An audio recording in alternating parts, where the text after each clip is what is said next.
എറണാകുളം പള്ളുരുത്തിയിൽ യുവാവ് കൊല്ലപ്പെട്ട സംഭവത്തിൽ കൂടുതൽ വിവരങ്ങൾ പുറത്ത്. പെരുമ്പടപ്പ് വഴിയകത്ത് വീട്ടിൽ ആഷിഖിന്റെ കൊലപാതകത്തിൽ സുഹൃത്തായ പള്ളുരുത്തി തോപ്പിൽ വീട്ടിൽ ഷഹാനെയും ഭർത്താവ് ഷിഹാബിനെയും പോലീസ് അറസ്റ്റ് ചെയ്തു. മാർക്കറ്റുകളിൽ മീൻ വിതരണം ചെയ്യുന്ന ജോലി ചെയ്തിരുന്ന ആഷിഖും ഷഹാനയുമായുണ്ടായിരുന്ന അടുപ്പമാണ് കൊലപാതകത്തിലേക്ക് നയിച്ചതെന്നാണ് പോലീസ് പറയുന്നത്. ആഷിഖും ഷഹാനയും കുറച്ചുകാലമായി പ്രണയത്തിലായിരുന്നു.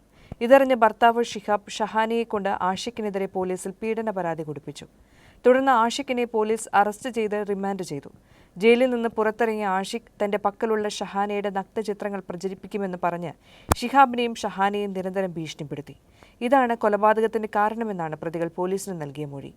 ഷഹാനയും ഷിഹാബും ചേർന്നാണ് കൊല നടത്തിയതെന്നാണ് പോലീസ് പറഞ്ഞത്. ഓൺലൈനായി വാങ്ങിയ ചെറിയ ബ്ലേഡ് കത്തി ഉപയോഗിച്ചാണ് കൊലപാതകം നടത്തിയത്. ആഷിഖിന്റെ 2 തുടകളിലും കാൽപാദങ്ങളിലും ആഴത്തിൽ മുറിവേറ്റിരുന്നു. കഴുത്തിലും പരിക്കേറ്റിരുന്നു. രക്തം വാർന്നൊഴുകിയാണ് ആഷിഖ് മരിച്ചത്.